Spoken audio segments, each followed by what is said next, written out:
Well, good afternoon, and thank you for tuning in, and thanks to our members of the media for being here. We just completed a fantastic meeting with the Independent Women's Voice and talking about some potential legislation that we're going to bring forward in the 2024 legislative session in the state of Mississippi. It's something that I think is critically important. The word woman is used in Mississippi statutes approximately 135 times, and we think it's really important to define woman in statute in the state of Mississippi. And we're going to spend time educating our legislators as well as the people of Mississippi over the next several months going into the legislative session to make sure that they are ready and willing to get this done in the state of Mississippi. Now, I have two special guests with me today that I sincerely appreciate being here, Riley and Paula, and I'm going to turn it over to them and let them just introduce themselves to you. I think you'll probably recognize both of them once you hear from them, and I'm going to let them also tell you a little bit about why this is so critically important for the great state of Mississippi and what they've been able to accomplish in other states. And so with that, we'll start with Riley. Absolutely. We are so happy to be in the hospitality state. Me, myself, I grew up in Tennessee, but my oldest sister, she graduated from Ole Miss. My dad, his name is Brad Gaines. He was involved in the Chucky Mullins incident. He was a football player at Vanderbilt. So Mississippi for a long time has truly felt like home to me. But anyways, I'm an advisor for the Independent Women's Voice.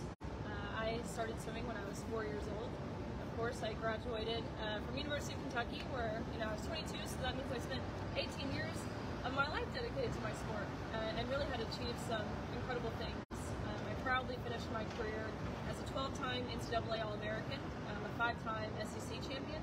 I'm actually the SEC record holder in the 200 butterfly, 2-time Olympic trial qualifier, SEC Scholar Athlete of the Year, SEC Community Service Leader of the Year.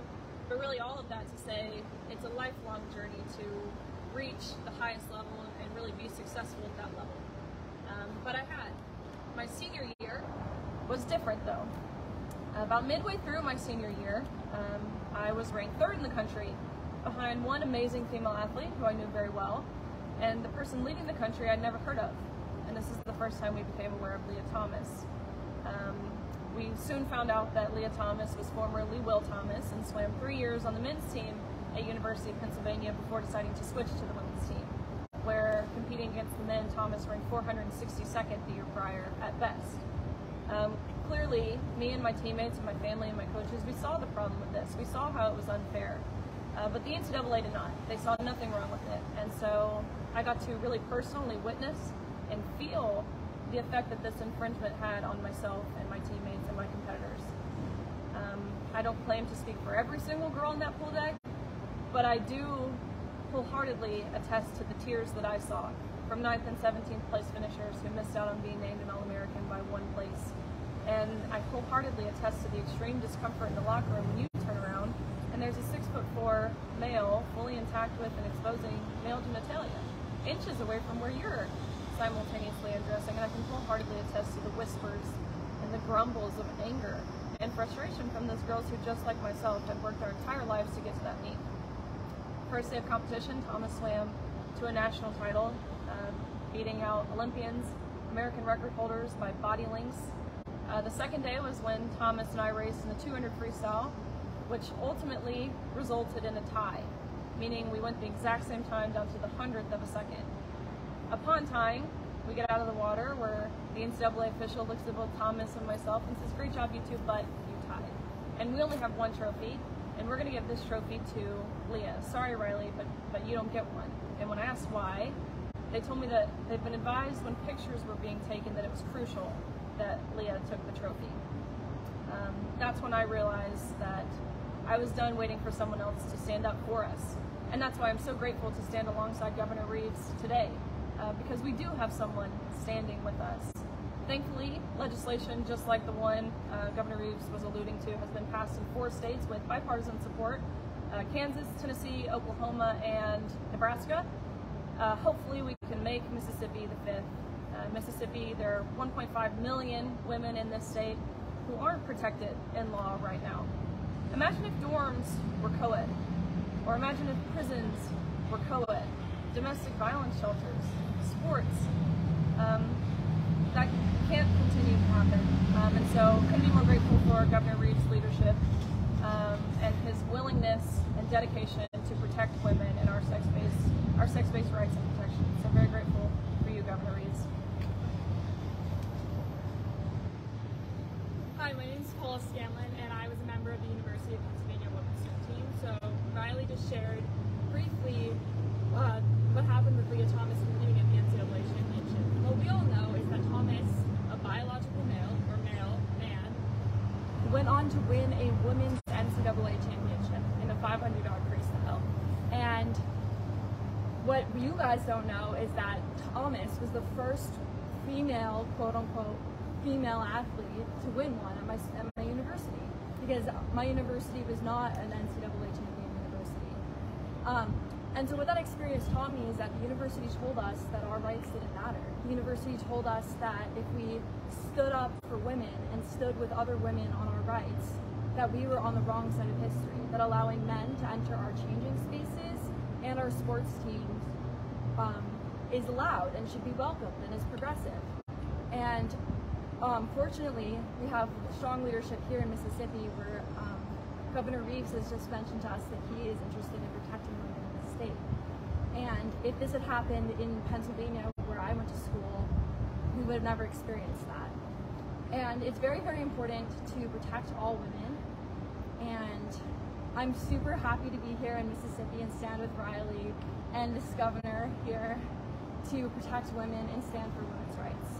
And it's just really wonderful to see strong leadership taking that stance and protecting women so that women's shelters, women's prisons, and sports teams and so many more women's spaces will be strongly defined. Currently, in many states, it's unclear what a woman is, and scholarships and universities and dorms and bathrooms are dependent on the term woman. So it's so important that we define it. So I'm so honored to be here. We've had a great meeting. So thank you again for your leadership, and I appreciate everything you've done for the women in Mississippi. Well, a huge thank you to Riley and Paula for being here. Listen, you know, we have said, and we have passed legislation in Mississippi that when it comes to sports, that we're going to let girls play girl sports and we're going to let boys play boy sports. But what these ladies will tell you, and what they've spoken about today from their heart, is while sports is very important, and I will admit that when we initially passed that legislation and I signed it into law, that's really what we were focused on at the time. But as there are so many other issues out there, and that's really what the conversation was around today, and when we just got done meeting, is how important it is to move beyond just sports. And that's an important point. But we've got to have leadership from the executive branch of government to make sure that we move beyond it by actually defining what a woman is in the statute, so that we can move beyond just protecting those girls that are playing sport. Today is this is an incredibly important issue to me personally, because today is National Daughters Day, and I have 3 daughters. And my oldest daughter won a state championship playing basketball. My middle daughter plays soccer today as a junior in high school. And my youngest, Maddie, is an 11-year-old that's in the 6th grade. And they are incredibly important to me. But this is not just about protecting my 3 daughters. It's about protecting all of Mississippi's daughters, and ultimately all of America's daughters. We have 1.5 million females in Mississippi, and that's really what this conversation is all about. And so thank you all very much for being here, and we'll be happy to try to take any questions that those of you in the media may have. So, Governor, what would the first step be? Would it be defining what a woman is in the statute when the session resumes in January? Well, obviously I don't begin to presume to be able to speak for individual legislators who may ultimately find and file legislation. But I do think that there is a growing consensus amongst those of us that want to stand with Mississippi women that a definition of a woman in statute is needed in the state of Mississippi. Now, I must admit, as a lifelong Mississippian, it is hard for me to stand up here and tell you that we need to actually define woman in the statute, because it seems to me that everyone should already know that. But what we've seen in other states around the country, and what we've seen in certainly in the sports realm and otherwise, is that that's just simply not true.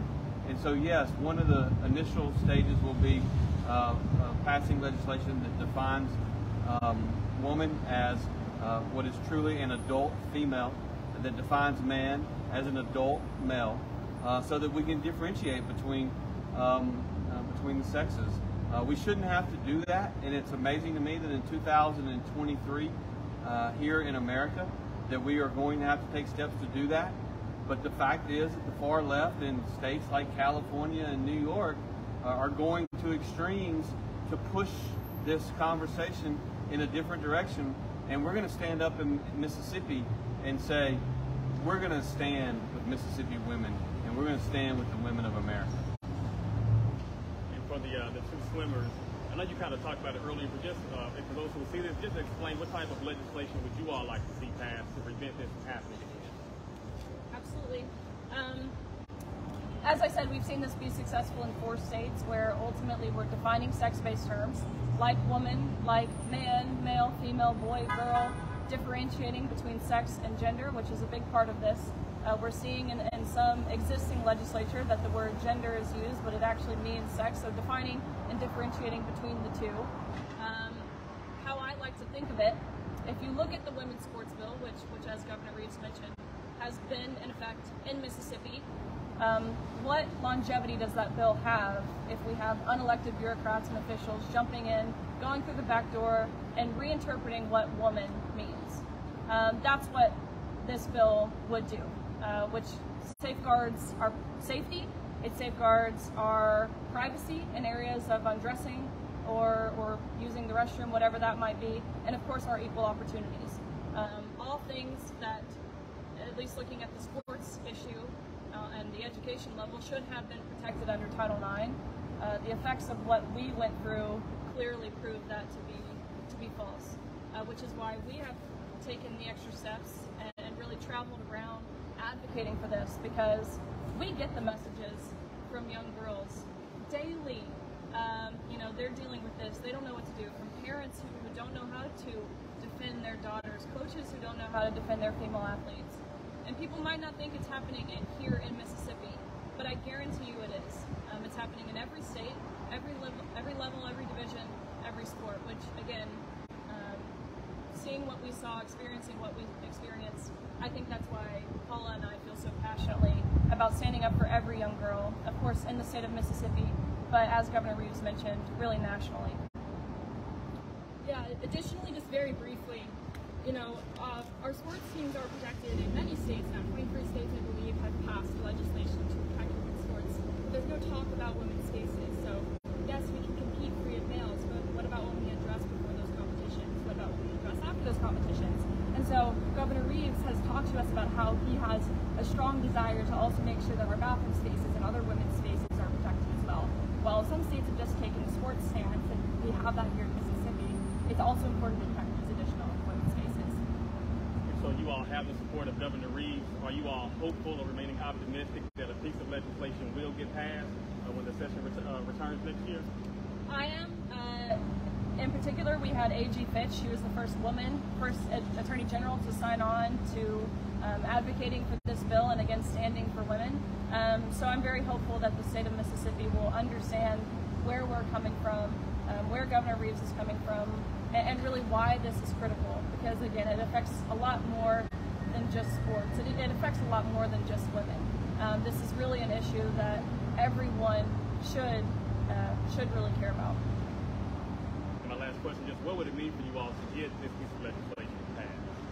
Yeah, it would mean a lot to me in particular. I changed 18 times every week with this male individual named Tate Thomas. And just knowing that no girl in the state of Mississippi, whether it be at the college level, whether it be at the high school level, whether it be a woman that's not even on a sports team, would have to deal with that uncomfortableness of undressing in front of a male that's 6 feet 4 inches tall and has male genitalia. I don't believe any woman, no matter how old, no matter what race, no matter what life experiences, should have to go through that, and it would mean so much to know that women in Mississippi would not be subjected to that same experience that I had. I agree. As I mentioned, Mississippi feels like home to me. Growing up in Tennessee, coming down to Oxford all of the time when I was younger. So to see this get through in Mississippi would be huge, and it would send the message, again, nationally, that girls and women deserve equal opportunities. We're worthy of privacy and safety and maintaining our dignity, which is a very opposite message of what we've been receiving. It's quite the contrary from the message that Paula and I received. We were told we don't matter. Again, privacy, safety, our fairness, our equal opportunities, our feelings, none of that mattered to the NCAA, to the IOC, to the people in the White House who are actively rewriting Title IX. And so I think it's time Mississippians, and again, women and men nationally, hear the message that they do matter, and they'll hear that message through leadership like Governor Reeves has displayed. Any other questions? Seeing none, let me just conclude by personally thanking these two for standing up for women. I know, because I've been in this position and in others, that being willing to stand up and tell what you believe in can be difficult sometimes because you get attacked. You get attacked from the other side, and these two young ladies are to be commended for their willingness to stand for what is right. And what I will tell you is that in Mississippi, we're going to stand with them. And we're going to stand with the 1.5 million women in Mississippi. And we're going to stand for doing what's right. Period. End of discussion. Thank you all, and God bless.